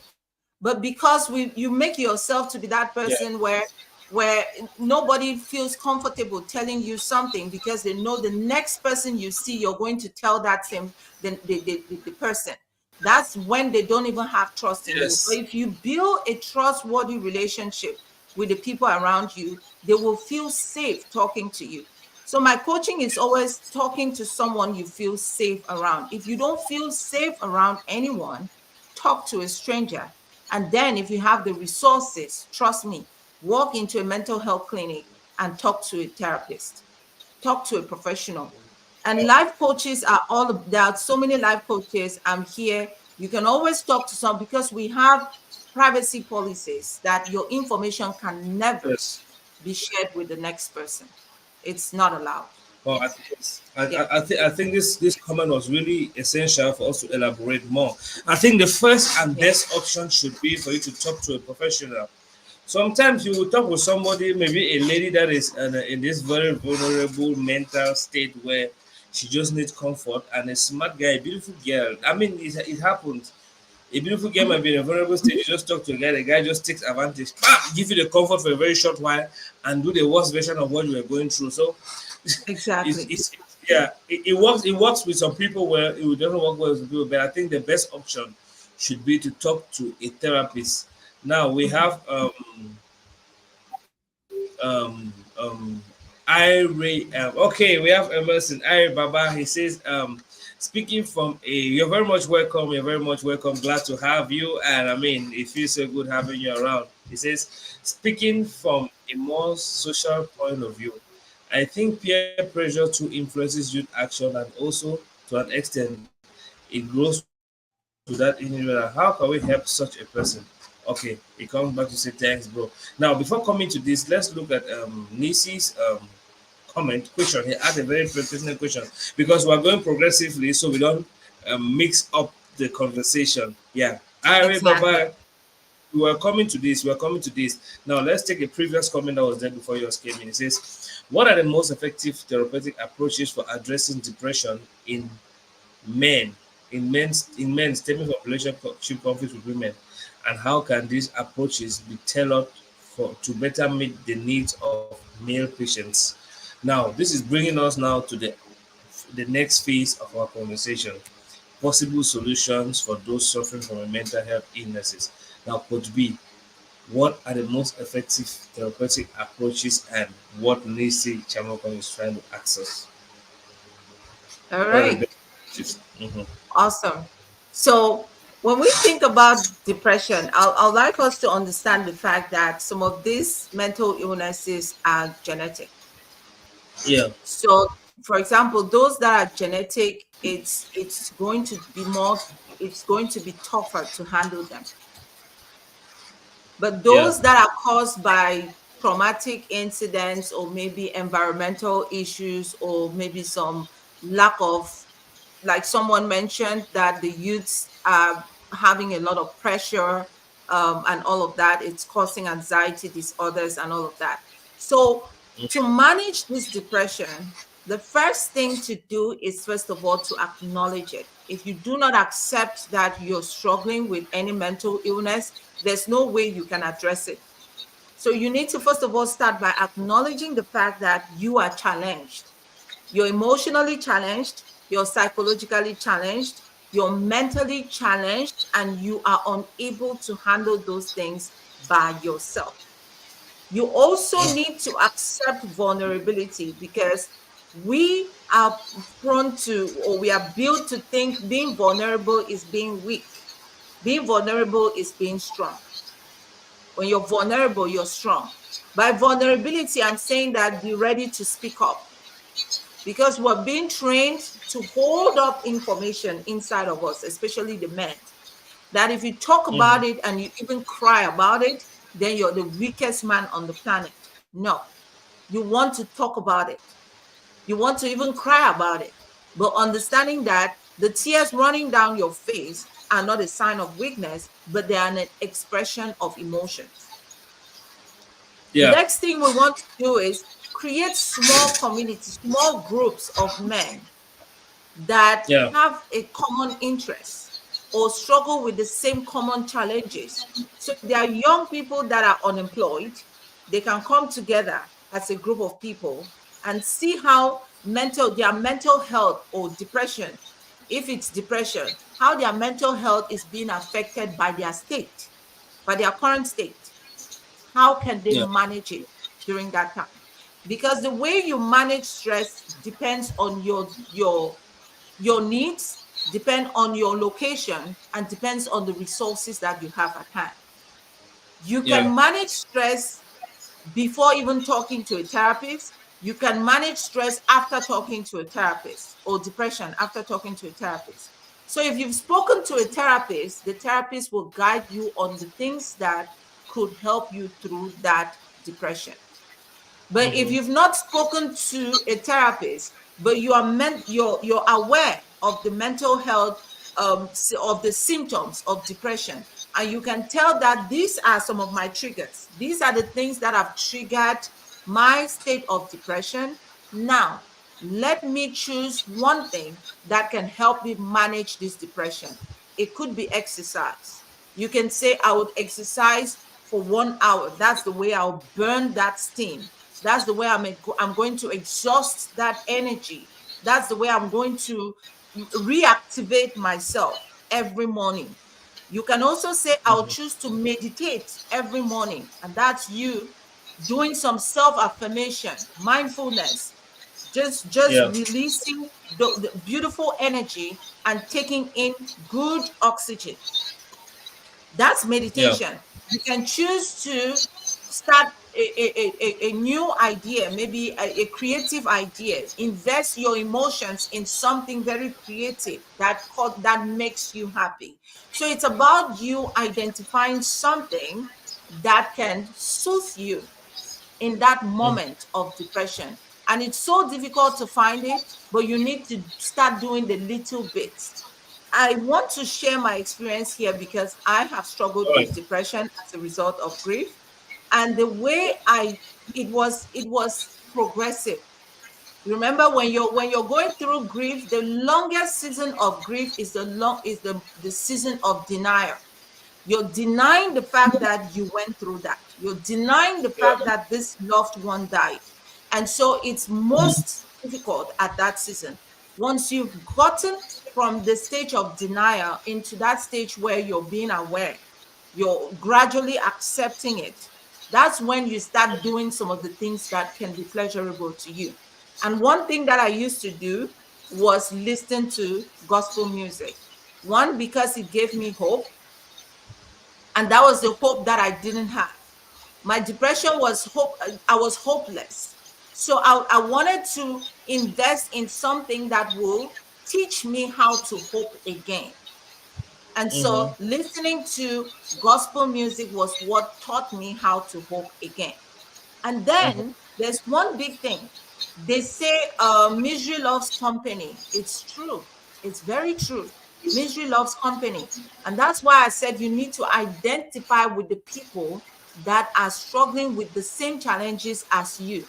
So somebody who is going through depression as a result of unemployment is different from somebody who is Yeah. going through depression as a result of grief. And so the Mhm. person grieving will want to associate with those who are grieving because only the grievers will understand who is grieving. Yeah. Someone who is not grieving will not understand you, will not empathize with you. And what Yeah. someone who is dealing with a mental illness does not want, they do not want sympathy.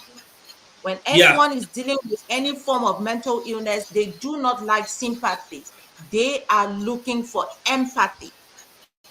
And until they Yeah. find someone who empathizes with them, that is the only time they click to someone. Now, If you 1 minute, don't Coach Jay, please. empathize with them, they would not trust you. I'm sorry, I just keep going. Go ahead with your question. Now, you talked of sympathy and empathy, please. For the sake of those who don't know those two words, please. What is sympathy and what is empathy before you proceed? So Sorry for sympathy is interrupting her. me. Yeah, sympathy is me wearing an uncomfortable shoe and the shoe hurts my foot. And then someone says, well, Ashia, sorry. But empathy is someone taking that shoe off my foot, putting it in their own foot, and feeling the pain that I have in that shoe. So empathy is more, you're more involved, like you can see things from that person's lens.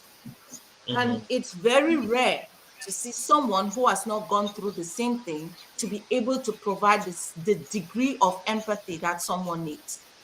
That's why I say you need to associate yourself with the people that have a common goal and have a common challenge.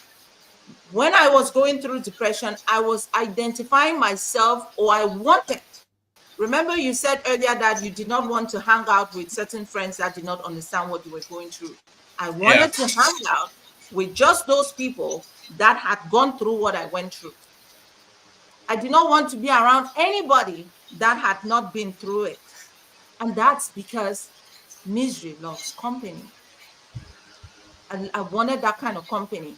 And then when I went to therapy, which is why therapy is very important, Yeah. someone was just listening to me.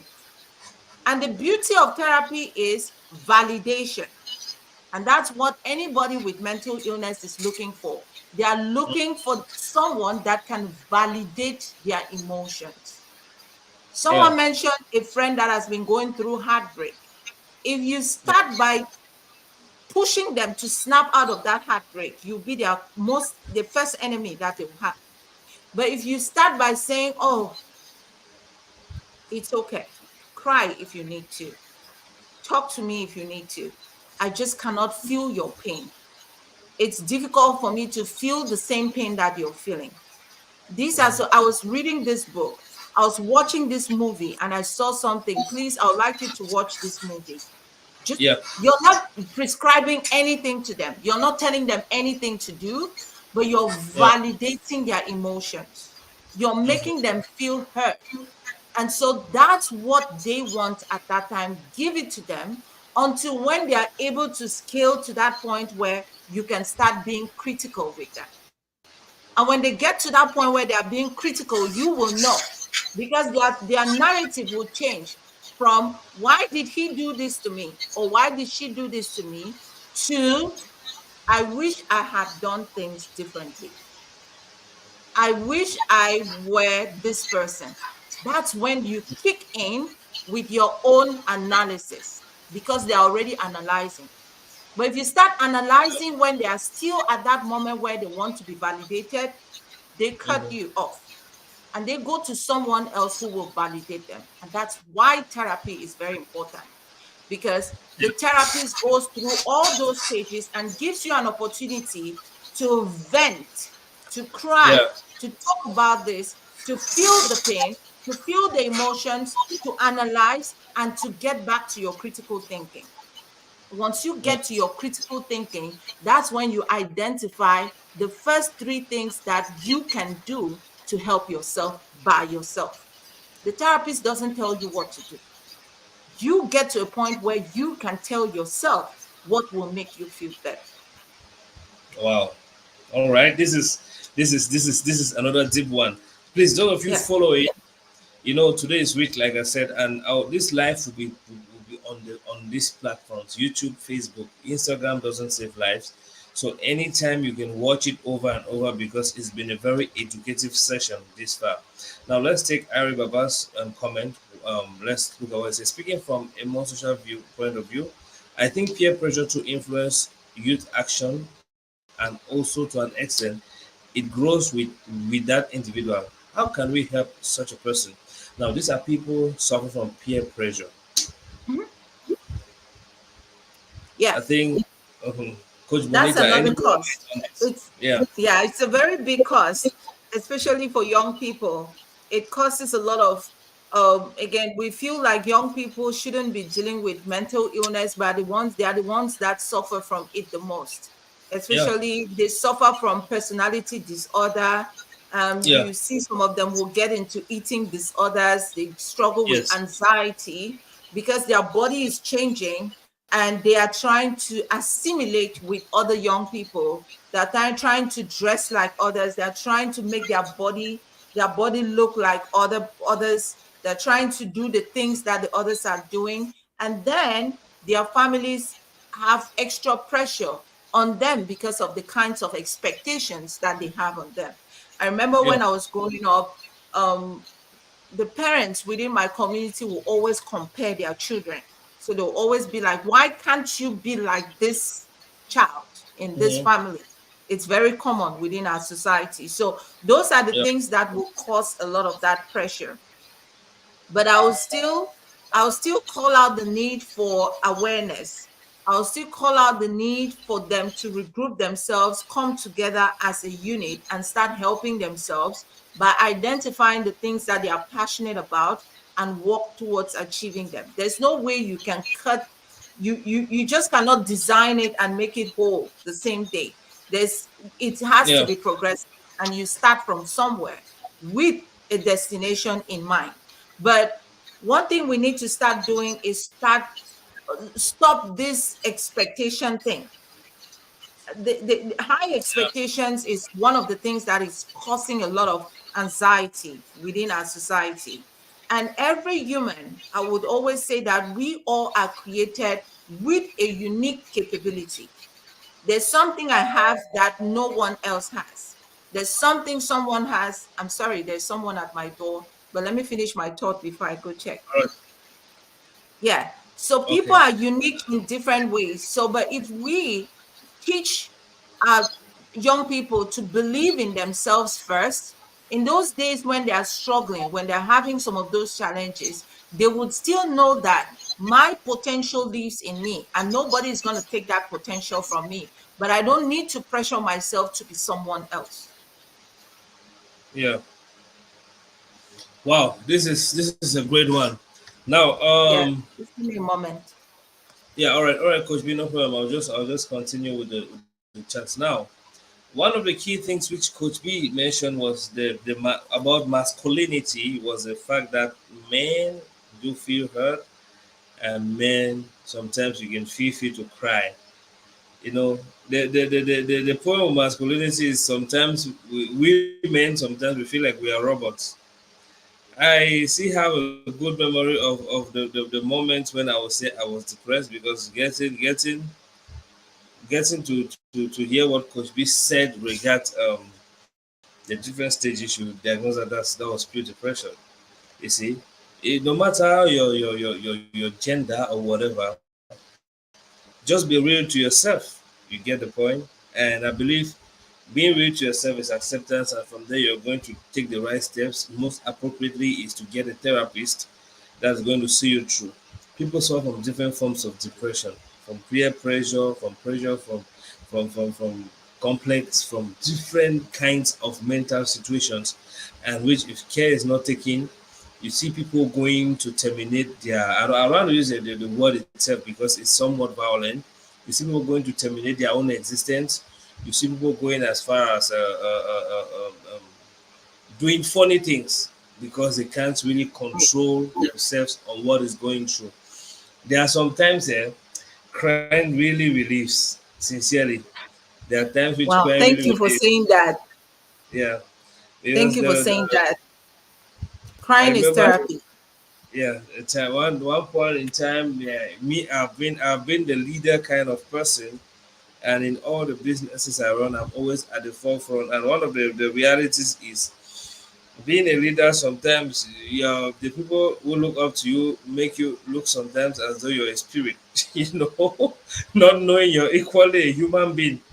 At one point in time, you have to break down. At one point in time, you really actually break down. Not like you have to break down, you really actually break down, and you're really helpless. You see, I found myself in that kind of situation where that was some years ago. I was like, what's going on? Like when you look at things which you can't really change, Mhm.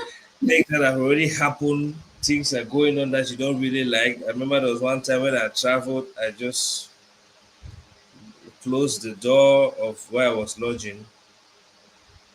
I cry very well. Let's not begin. I cry. So they kata like a hat Good. was coming out of my Yes. nostril.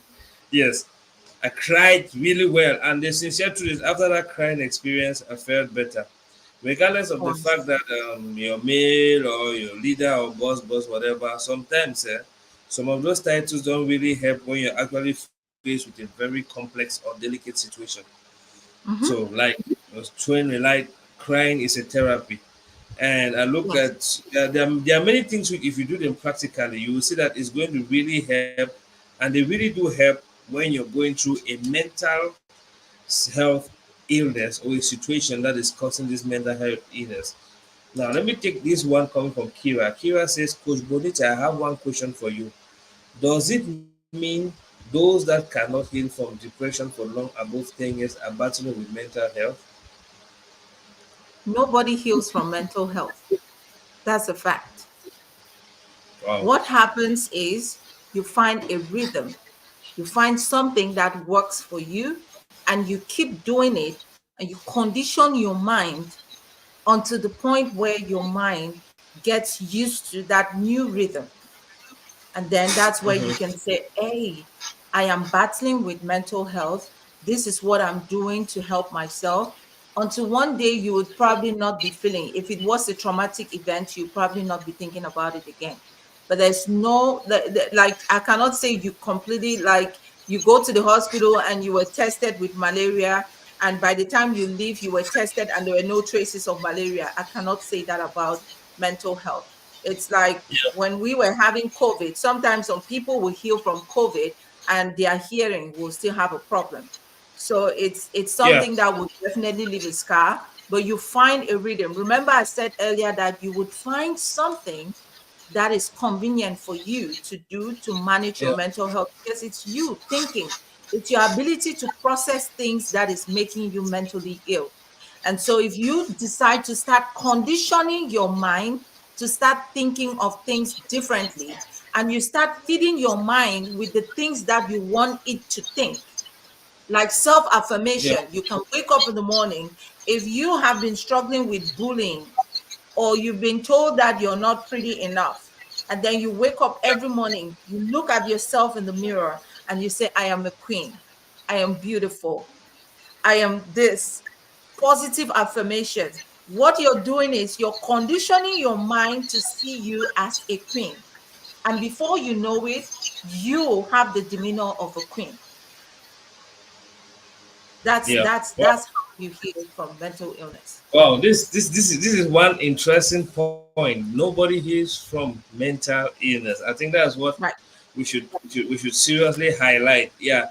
Like some of the activities you mentioned, I want to just confirm that because some engaging in activities, reprogramming yourself to get used to a new routine can help. Exactly. Now, meditation, affirmation worked for me. I don't know what will work for you, but meditation, affirmation worked for me. Start by liking yourself. Now, I I before that period, I was used to the person where people will appreciate me more, like based on the things I do, based on the activities of the different business I do. People are like, yeah, bought it, man, and stuff. But when I went through that experience, I lost it all. The things that used to interest me, no, don't. It's not really stirring me up. I lost it all, Mm-hmm. and then the things which other people saw through meditation, affirmation, and doing physical exercise. I put on some weight when I made a very long time in that. I put on Yeah. some Yeah. weight because Depression can cause some people to gain a lot of weight because you start having eating disorders. And eating disorder yes, is not always the fact that you eat a lot and you eat yes, all sort you of just eat things. It anyhow, can any also be time. Like you not having enough appetite and eating the wrong things. yes, thank you. That was what happened. No appetite, eating the wrong things for my kids. Yeah. Now Mhm. after that period, I learned to love myself. I learned There to you go. love myself, and from there, I learned to appreciate myself as a person, and it And grew. welcome. I'm glad you mentioned that. And a few weeks ago, I was in a live session and somebody asked me, how can you love yourself? Mhm. So it's also important to know that people do not know how to love themselves. Yeah, Some of us are conditioned to think that there's no way you can love yourself. Only someone else should love you. yeah. But unfortunately, Mhm. that's not how it works. If you go alive, go ahead in your entire existence, hoping that people would love you, then you will be disappointed every step of the way. What Yeah, you start by doing is loving you. And this is how you love you. I've always talked about mirror talks. I mentioned it earlier. That's another therapeutic, yeah, practice. yeah, Mirror talks, talking to yourself, communicating to yourself, doing some stage like you have a conversation with the person in the mirror, like as if you're talking to a real human being. You're not crazy, you're fine. It's just therapeutic, it's healing. You hear yourself, you communicate to yourself. So when you look at that person in the mirror, for you to know that you love yourself is your ability to love the person that lives in the flesh that you see in the mirror. It's not loving that visual that you see, it's loving the potential that lives inside of that person. If you love the way you think, love the way you smell, love the way you're creative, love the way you problem solve, love your potential, that's you loving yourself. And when you do that, you will be able to go around teaching people how to love you because you model that behavior. no, So this is please, this we is really this need is to learn how facts. to love ourselves. Yeah. Yes, this is facts. Now, this is a good elaboration of self-love. I'm saying it worked for me. Before people saw the things I didn't say about myself, I had to lose it all, stayed irrelevant for some time, and I came back understanding the things which people saw in me, and I could do it better. Yeah, there are lots of things like on the pipeline. That's when I could see a better pattern. I could see things better, and I must say, help me for self improvement. You Yeah. understand? I could do more investments. I could do more stuff. I could come back to lead the people because I had to lead my business. There was the one like managing the stuffs I used to do. He did it effectively for all the period. There are times when somebody wants to come and be like, nobody should talk to me. You understand? So I had to come and revive and put in energy into everything which we started, and it went on smoothly. So I noticed that Wow. at one point in time, it was a necessary pain for me to go through Yeah.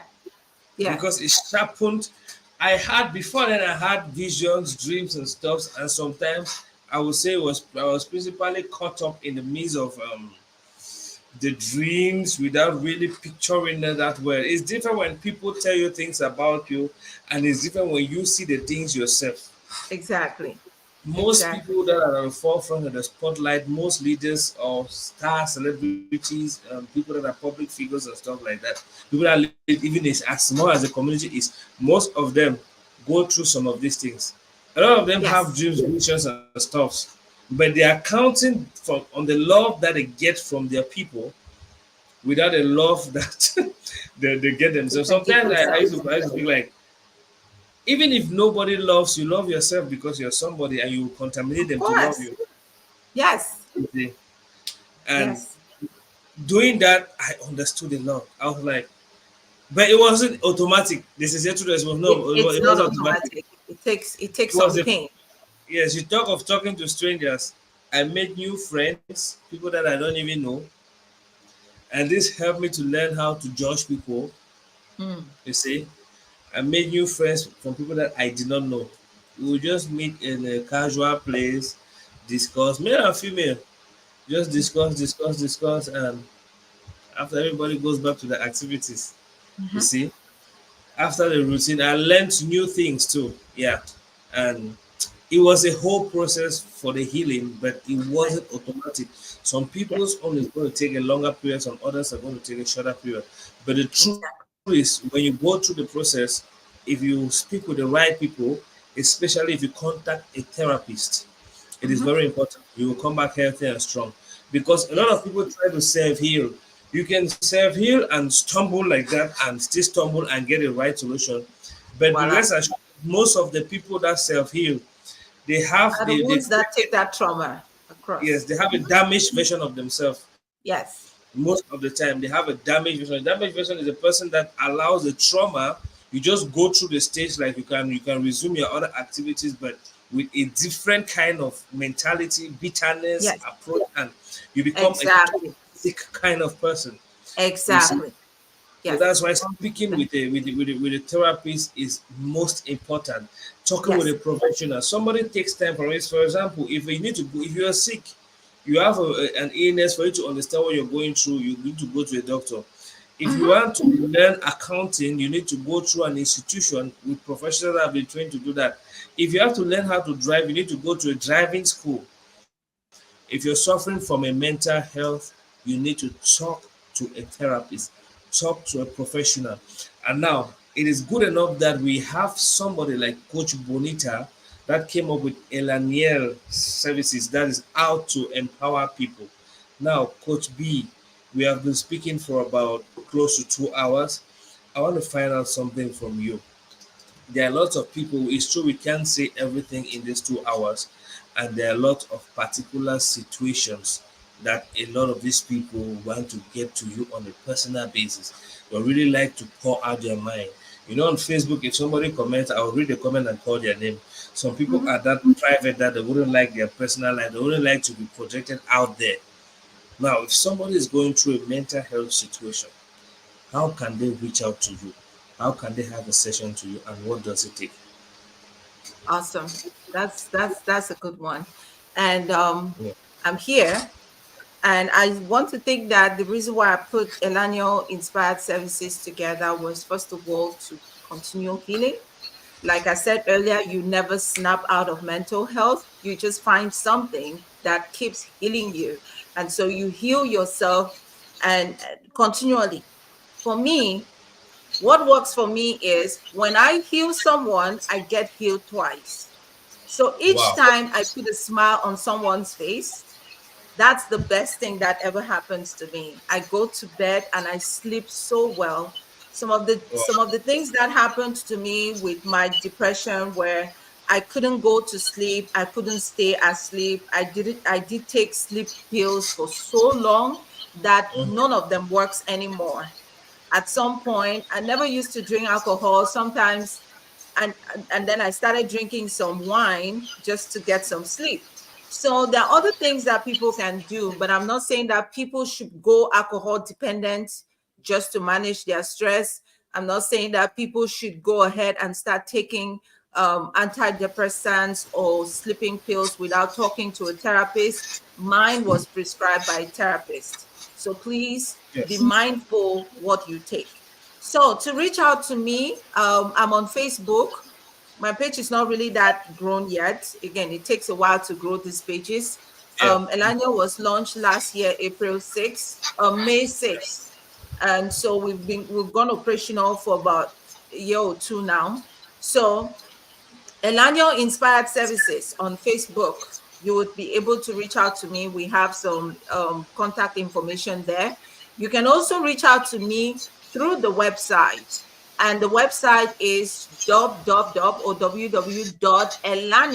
That's ELLANIS. So elanis.us.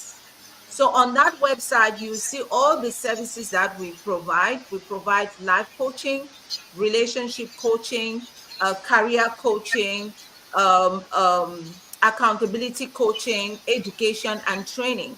So what we do is we coach you, and if we discover that you're at that state where you've surpassed coaching needs and you need a therapist, we work with therapists that can take you up from there. So some people are just going through something and they don't have a trusted person to talk to. And so you can talk to us, the life coaches, but if it's beyond us to handle, we have all the resources that we do put together to be able to determine if you are a candidate for a therapist.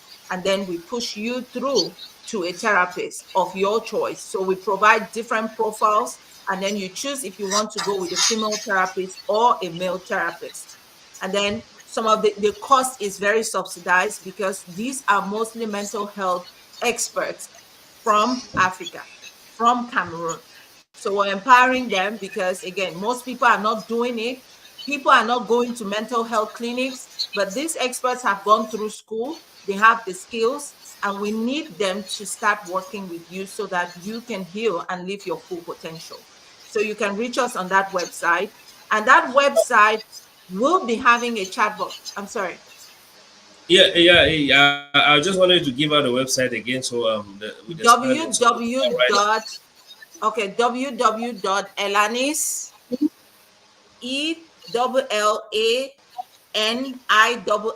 elanis.us. Yes. Okay. Around And this. Yeah. then on All right. I'm TikTok, going to pin that right away. thank you, www.elanis.us. There Yeah, you this on go. the screen. Yes. www.elanis.us. Yeah, Yes. you And already on said that about. website, you can reach us through the email, which is info@elanis.us. If you send an email, we'll be able to respond to you within our earliest convenience. There's also a phone number that you can reach out to on that website. It's on WhatsApp, so you can reach out directly to me using that number. It's not my personal number, but it's a business number. So it's on WhatsApp. You can text. And then there's also a chatbot, which we're currently training that chatbot, which is going to be your AI life coach. It's going Wow. to be your artificial intelligence life coach, where if I'm overwhelmed and I'm away for a while, or some of our life coaches are not available, the chatbot can help relieve you of whatever you're going through because we're going to train it to act like a human to you. But at some point within your conversation with the chatbot can determine if you need human interaction and will redirect you to a human coach, and the human coach will reach out to you immediately. So we're in the mix of training that chatbot to start helping automatically when you go to the website. And then I'm also very interactive on TikTok. If you are on TikTok, my handle is Elanio Live Coaching on TikTok. So you can also reach out to me. I also have some short videos there about how to manage mental illness, how to manage stress, some of the talking therapies you can take, some of the mirror talks, screaming therapy is one therapy you can also take, other nuggets that can help empower you, because I know that people need to be empowered. The reason why most people get into mental illnesses is because they are struggling with a lot of things. And so we also provide a lot of career coaching that can help redirect you to some of the resources that you need to empower yourself. I might have been talking a lot, but if you're on IG, you would also see Elanio237. I'm not too interactive on Instagram, but I'm more on TikTok and again on Facebook. Thank you. Wow, thank you very much, Coach B. Please, those of you who are watching and those of you who will come and watch afterwards, the live stream is always available. Those of you who watch afterwards, I think the one of the most the fastest to reach is the website because it embodies a lot of information that you Yeah. could help yourself. Those who are going to Facebook, you could check. Those who are going to IG, you could check. Those who are going to TikTok, you could check. And I must confess, it was really a rich and it was really an enriching session with you, and I learned a lot and I mirrored a lot of things based on what you said, had to do some flashbacks, think about some certain things, and I am very sure a lot of our audience had a lot to learn. Now, Mhm. Coach B, before we leave, we pack out of the live sessions today, is there any last word you have for the people watching? Amazing. That's a good way to go. And I'm looking forward to feedback. I'm someone that is always open to learn. If there is any resource out there you can point me to, please feel free to do so. I'm very receptive. I am the human being that doesn't feel they know all, but I'm always looking forward to learn.